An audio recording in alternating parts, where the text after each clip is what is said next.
Master minds commerce చదవాలనుకునే 10th inter విద్యార్థుల తొలి ఎంపిక.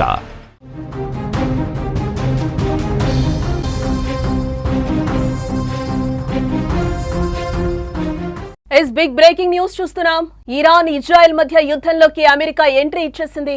ఇరాన్ పై అమెరికా బాంబుల వర్షం కురిపించింది. ఇరాన్ లోని ఫోర్డో, నటాంజ్, ఇస్ఫహాన్ 3 అణు కేంద్రాలపై ట్రంప్ సేన భీకర దాడి చేసింది.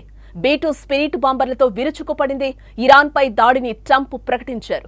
3 అణు కేంద్రాలపై తాము విజయవంతమైన దాడిని పూర్తి చేశామని ట్రంప్ శనివారం రాత్రి సోషల్ మీడియాలో వెల్లడించాడు. అమెరికన్ వారియర్లకు అభినందనలు అంటూ కూడా చెప్పడం జరిగింది. అయితే ప్రపంచంలో మరే సైన్యం ఇలా చేయలేదు, ఇప్పుడు శాంతికి సమయమని ఆయన ప్రకటించారు. అయితే ఇటీవలే ఇజ్రాయెల్ ఇరాన్ మధ్య వివాదం దౌత్యపరంగా పరిష్కారం అవ్వడానికి అమెరికా 2 వారాల టైం ఇస్తున్నట్లు ప్రకటించిన ట్రంప్ ఇంతలోనే ఆ మాట చెప్పిన 48 గంటల్లోపే ఇరాన్ పై బాంబుల వర్షం కురిపించడం ఇప్పుడు సంచలనంగా మారింది. అమెరికా ఈ దాడుల ద్వారా ఇరాన్ అణు సామర్థ్యాన్ని బలహీనపరిచే లక్ష్యంతో ఉన్నట్లుగా తెలుస్తోంది. ఇరాన్ ఈ దాడులకు ప్రతిస్పందనగా తీవ్రమైన చర్యలు తీసుకుంటామని, తగిన సమయంలో సమాధానం ఇస్తామని కూడా ప్రకటించింది. దీంతో ఈ పరిణామాలు మధ్యప్రాచ్యంలో సైనిక సంఘర్షణకు దారి తీసే ప్రమాదం ఉందని కూడా విశ్లేషకులు హెచ్చరిస్తున్నారు. అమెరికా ఈ దాడులకు ఎందుకు నేరుగా దిగిందనే విషయంపై ఇప్పుడు చర్చలు జరుగుతున్నాయి. ఇక ఇదే అంశానికి సంబంధించిన మరింత సమాచారాన్ని మా న్యూస్ ఎడిటర్ తిరుమల అందించే ప్రయత్నం చేస్తారు. తిరుమల, మనమైతే బిగ్ బ్రేకింగ్ న్యూసే చూస్తున్నాం. ఇరాన్ అణు స్థావరాలపై అమెరికా బాంబుల వర్షం కురిపించింది.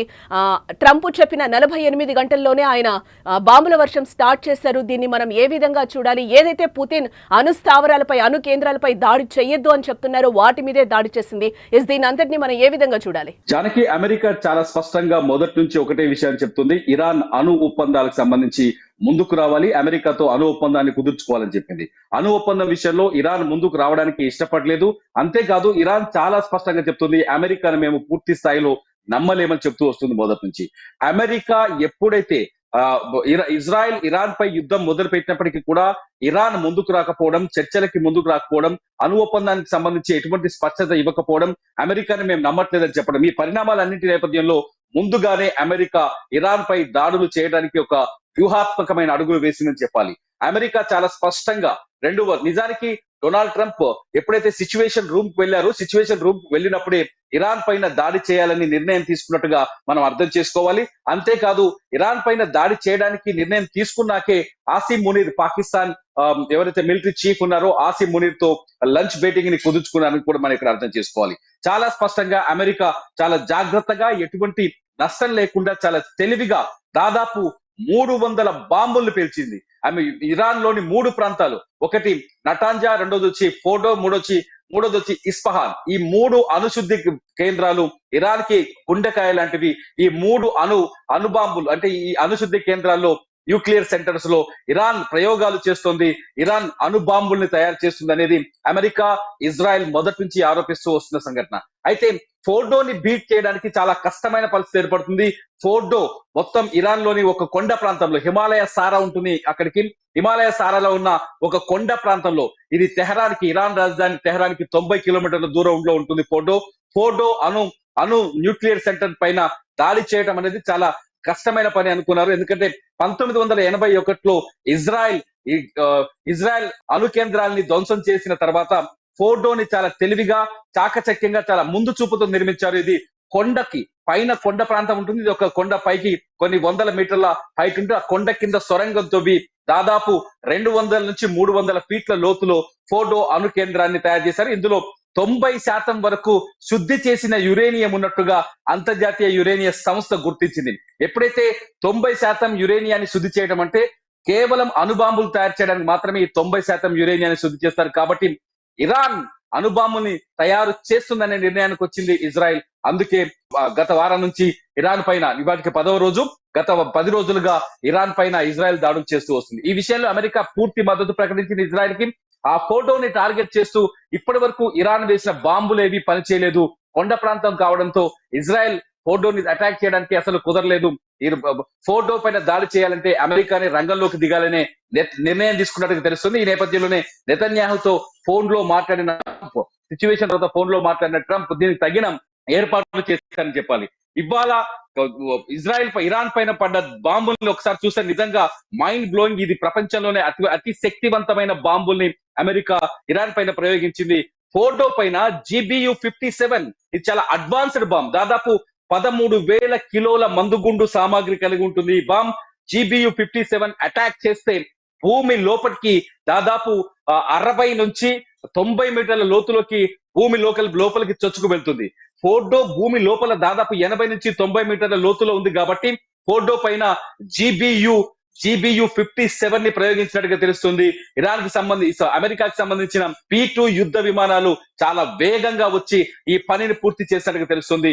GBU-57 పడ్డ చోట ఖచ్చితంగా విధ్వంసమే.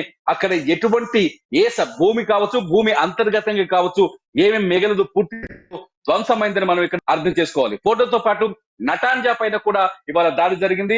నటాంజా పైన కూడా కీలకమైన మిసైల్స్, బాలిస్టిక్ బాంబర్స్ తో అటాక్ చేసింది. అట్లాగే ఇస్ఫహాన్ పైన కూడా దాడి చేసింది. ఈ మూడు అణు స్థావరాలు, ఇరాన్ కి సంబంధించిన ఈ 3 అణు స్థావరాలు ఇప్పుడు పూర్తిగా ధ్వంసమైనట్టుగా ఇరాన్ మీడియా కూడా కొద్దిసేపటి క్రితమే ధృవీకరించింది. మొత్తానికి ఇరాన్ పైన మొదటి నుంచి ఉన్న ఎలిగేషన్ ఒకటే, అమెరికా కానీ, యూరప్ దేశాలు కానీ, లేకపోతే ఇజ్రాయెల్ కానీ చేస్తూ వస్తుంది. అణుశుద్ధికి ఇరాన్ వెనకడుగు వేయాలి, ఇరాన్ అణు ఒప్పందాన్ని కుదుర్చుకోవాలి అమెరికాతో. ఖచ్చితంగా ప్రపంచ శాంతికి ఇరాన్ అణుబాంబులు తయారు చేస్తే అది ప్రపంచ శాంతికి విఘాతం కలుగుతుందని ట్రంప్ కూడా కొద్దిసేపటి క్రితం ఇదే విషయాన్ని చెప్పారు. ఇరాన్ ఇప్పటికైనా శాంతి ఒప్పందానికి రావాలి, శాంతి చర్చలకు రావాలి. ఇరాన్ పని అయిపోయింది. ఇరాన్ గుండెకాయ పైన అమెరికా బాంబు దాడులు చేసింది. ఇప్పటికైనా ఇరాన్ లో మానవ నష్టం జరగకుండా ఉండాలి అంటే ఖచ్చితంగా అణు ఒప్పందానికి రావాల్సిందని డొనాల్డ్ ట్రంప్ చెప్తున్నారు. లేదంటే దాడులు మరింత తీవ్రంగా ఉంటాయని చెప్తున్నారు. ఇప్పటికే ఇరాన్ పైన అణు స్థావరాల పైన దాడులు చేయడాన్ని రష్యా వ్యతిరేకిస్తూ వస్తుంది. ఒక రకంగా చెప్పాలంటే పశ్చిమాసియా దేశాల్లో యుద్ధం చాలా భీకర స్థాయికి చేరుతుందని అర్థం చేసుకోవాలి.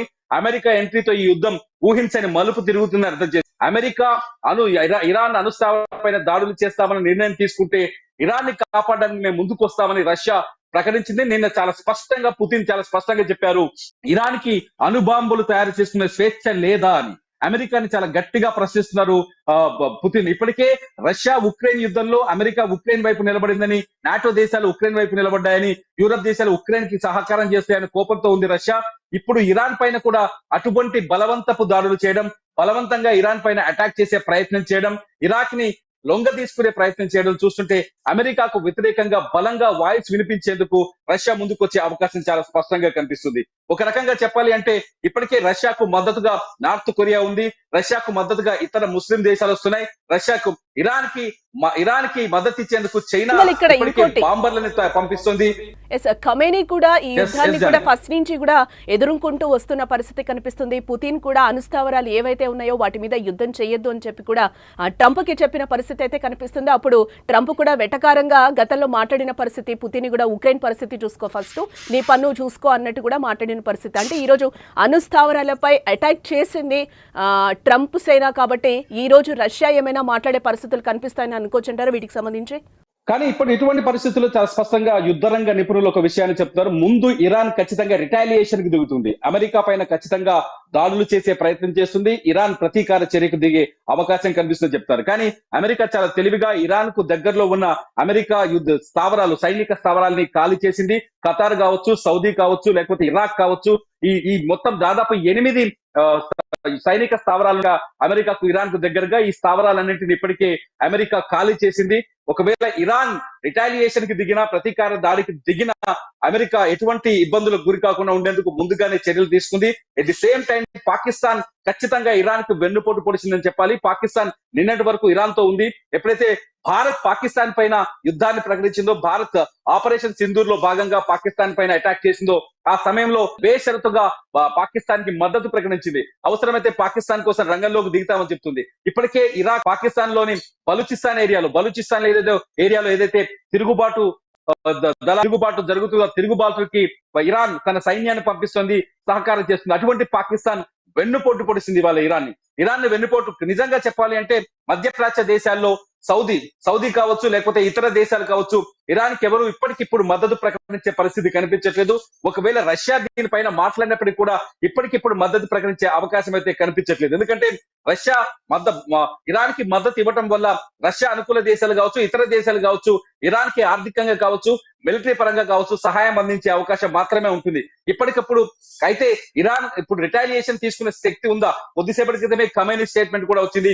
ఖమేనీ చాలా స్పష్టంగా చెప్తున్నాడు, అమెరికా దీనికి బదులు తీసుకుంటాం, అమెరికా పైన ఖచ్చితంగా ప్రతీకారాన్ని తీసుకుంటామని చెప్తున్నారు. ఈ పరిస్థితులు అంటే యుద్ధం మరింత పెరిగే అవకాశం అయితే కనిపిస్తోంది. పాకిస్తాన్ సహకారం అందిన తర్వాతనే అమెరికా ఇరాన్ పైన దాడులు చేస్తున్నట్టుగా ఇక్కడ స్పష్టంగా అర్థమవుతుంది. పాకిస్తాన్ డబుల్ గేమ్ లో భాగంగా ఇరాన్ బలైపోయినట్టుగా చాలా స్పష్టంగా ఇక్కడ మనం అర్థం చేసుకోవచ్చు. దానికి మొత్తానికైతే ఈ యుద్ధం ట్రంప్ ఈ యుద్ధంలోకి దిగడం వల్ల చాలా ప్రమాదకర పరిస్థితులు ఏర్పడే అవకాశాలు ఉన్నాయి. ఇప్పుడు ఎందుకంటే ఇది 3వ ప్రపంచ యుద్ధం వైపు దారి తీసే అవకాశం ఉందని చెప్తూ ఇప్పటికే ఎక్స్పర్ట్స్ చాలా స్పష్టంగా చెప్తున్నారు. ఒకవేళ అమెరికా ఇరాన్ పైన దాడులకు దిగితే అమెరికాని ఎదుర్కోవడానికి మేము చాలా మంది ఉన్నామంటూ నార్త్ కొరియా కూడా ప్రకటించింది. చైనా కూడా ప్రకటిస్తోంది. ఇరాన్ సార్వభౌమాధికారాన్ని కాపాడడానికి, ఇరాన్ అస్తిత్వాన్ని కాపాడడానికి మేము సహకరిస్తామని చెప్పేసి రష్యా కూడా పూర్తి స్థాయిలో ఇవాళ మద్దతు ప్రకటించే అవకాశం ఉందని చెప్పొచ్చు. ఎందుకంటే మధ్యప్రాచ్య దేశంలో కొనసాగుతున్న ఉద్రిక్తతల నేపథ్యంలో రష్యా ఖచ్చితంగా ఇరాన్ కి మద్దతు ఇచ్చే అవకాశం కనిపిస్తోంది. ఇటు చైనా కూడా పూర్తి స్థాయిలో మద్దతు ఇచ్చే అవకాశం కనిపిస్తోంది. ఒక రకంగా చూడాలి అంటే మిడిల్ ఈస్ట్ లో చాలా భయంకరమైన సిచ్యువేషన్ అయితే కనిపిస్తుంది. చూడాలి ఒకసారి ఏం జరగబోతుంది అనేది.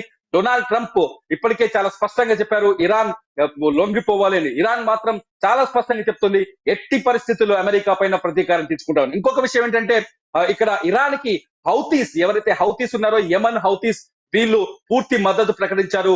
ఇరాన్ ఒకవేళ యుద్ధంలోకి దిగితే ఇరాన్ పైన అమెరికా దాడులు చేసింది కాబట్టి అమెరికా పైన మేము ప్రతీకారం తీసుకుంటామని హౌతీస్ కొద్దిసేపటి క్రితమే ప్రకటించారు.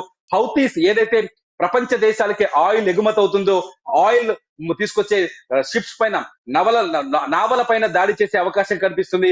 కమర్షియల్ నావల్ కావచ్చు, లేకపోతే మిగతా నావల్ కావచ్చు, ఈ ఓడల పైన దాడులు చేసేందుకు హౌతీస్ సిద్ధమవుతున్నట్టుగా తెలుస్తుంది. హౌతీస్ ఇప్పటికే ప్రకటించారు, మేము అమెరికా ఓడల్ని టార్గెట్ చేస్తాం, అమెరికా బిజినెస్ ఆర్థిక మూలాలపైన దెబ్బ కొట్టే ప్రయత్నం చేస్తామని. ఏదైనా జరగవచ్చు. ఇవాళ సిచ్యువేషన్ మరింత బ్యాడ్ గా మారే అవకాశం అయితే స్పష్టంగా కనిపిస్తుంది. హౌతీస్ చాలా స్పష్టంగా చెప్తారు, ఇరాన్ పైన దాడి జరిగితే అమెరికా పైన ప్రతీకారం తీసుకుంటాం. సో ఒక రకంగా చెప్పాలంటే వర్టికల్ చేంజ్ కనిపిస్తుంది ప్రపంచ దేశ. రష్యా ఒకవైపు, ఇరాన్ అమెరికా ఒకవైపు, మొత్తానికైతే ఒక వర్టికల్ చేంజ్ అయితే డిఫరెన్స్ అయితే కనిపిస్తుంది. చూడాలి ఈ ఉద్రిక్త పరిస్థితులు ఎలా సద్దుమణుగుతాయో. అర్థం కాని సిచ్యువేషన్ అని చెప్పాలి.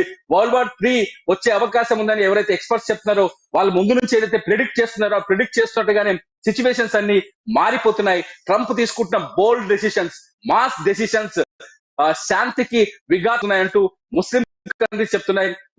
తయారు చేస్తున్న అణుబాంబులు ప్రపంచ శాంతికి వ్యతిరేకం అంటూ ఇటు యూరోపియన్ దేశాలు చెప్తున్నాయి, అమెరికా చెప్తుంది. చూడాలి జానకి ఏం జరగబోతుందో నెక్స్ట్ టైం. రైట్, యస్ముతంగా మనం చూడొచ్చు, ఇరాన్ పై అమెరికా భీకర దాడికి దిగింది. ఉన్నట్టుండి 3 అణు కేంద్రాలపై అటాక్ చేసింది. అవి ఫోర్డో, నటాంజ్, ఎస్పహాన్ అణు కేంద్రాలపై బాంబుల వర్షం కురిపించింది. ఇరాన్ పై దాడికి 1989 నాటి బాంబర్లను ఉపయోగించినట్లుగా తెలుస్తోంది. 30 టోమాహాక్ క్షిపణులు కూడా ప్రయోగించింది. అమెరికా ఎంట్రీతో ఆందోళన మొదలైంది. మరో వరల్డ్ వార్ దిశగా పరిస్థితులు మారబోతున్నాయా అంటే విశ్లేషకులు అవుననే చెప్తున్నారు. ఇరాన్ ఇజ్రాయెల్ మధ్య యుద్ధంలోకి అమెరికా ఎంట్రీ ఇచ్చేసింది. ఇరాన్ పై అమెరికా బాంబుల వర్షం కురిపించింది. ఇరాన్ లోని ఫోర్డో, నటాంజ్, ఎస్పహాన్ 3 అణు కేంద్రాలపై ట్రంప్ సేన భీకర దాడికి దిగింది. B2 spirit బాంబర్లతో విరుచుకుపడింది. ఇరాన్ పై దాడిని ట్రంప్ ప్రకటించారు. 3 అణు కేంద్రాలపై తాము విజయవంతమైన దాడిని పూర్తి చేశామని కూడా ట్రంప్ శనివారం రాత్రి సోషల్ మీడియాలో వెల్లడించారు. అమెరికన్ వారియర్లకు అభినందనలు అంటూ కూడా ఆయన తెలిపారు. ప్రపంచంలో మరే సైన్యం ఇలా చేయలేదు, ఇప్పుడు శాంతికి సమయమని కూడా ఆయన ప్రకటించడం జరిగింది. అయితే ఇటీవలే ఇజ్రాయెల్, ఇరాన్ మధ్య వివాదం దౌత్యపరంగా పరిష్కారం అవ్వడానికి అమెరికా 2 వారాల టైం ఇస్తున్నట్లుగా ప్రకటించిన ట్రంప్ అంతలోనే ఆ మాట చెప్పిన 48 గంటల్లోపే ఇరాన్ పై బాంబుల వర్షం కురిపించడం ఇప్పుడు సంచలనంగా మారిందని చెప్పుకోవచ్చు. అమెరికా ఈ దాడుల ద్వారా ఇరాన్ అణు సామర్థ్యాన్ని బలహీనపరిచే లక్ష్యంతో ఉన్నట్లుగా తెలుస్తోంది. ఇరాన్ ఈ దాడులకు ప్రతిస్పందనగా తీవ్రమైన చర్యలు తీసుకుంటామని, తగిన సమయంలో సమాధానం ఇస్తామని కూడా ప్రకటించింది. దీంతో ఈ పరిణామాలు మధ్యప్రాచ్యంలో సైనిక సంఘర్షణకు దారితీసే ప్రమాదం ఉందని కూడా విశ్లేషకులు హెచ్చరిస్తున్న పరిస్థితి. అమెరికా ఈ దాడులకు ఎందుకు నేరుగా దిగిందనే విషయంపై ఇంకా చర్చలు జరుగుతూనే ఉన్నాయి. Our objective was the destruction of Iran's nuclear enrichment capacity and a stop to the nuclear threat posed by the world's #1 state sponsor of terror. Tonight, I can report to the world that the strikes were a spectacular military success. Iran's key nuclear enrichment facilities have been completely and totally obliterated. Iran, the bully of the Middle East, must now make peace. If they do not, future attacks will be far greater and a lot easier. For 40 years, Iran has been saying death to America, death to Israel. They have been killing our people, blowing off their arms, blowing off their legs with roadside bombs. That was their specialty. We lost over 1,000 people, and hundreds of thousands throughout the Middle East and around the world have died as a direct result of their hate. In particular, so many were killed by their general, Qasem Soleimani. I decided a long time ago that I would not let this happen. It will not continue. I want to thank and congratulate Prime Minister Bibi Netanyahu. We worked as a team like perhaps no team has ever worked before. And we've gone a long way to erasing this horrible threat to Israel. I want to thank the Israeli military for the wonderful job they've done. And most importantly, I want to congratulate the great American patriots who flew those magnificent machines tonight, and all of the United States military on an operation the likes of which the world has not seen in many, many decades.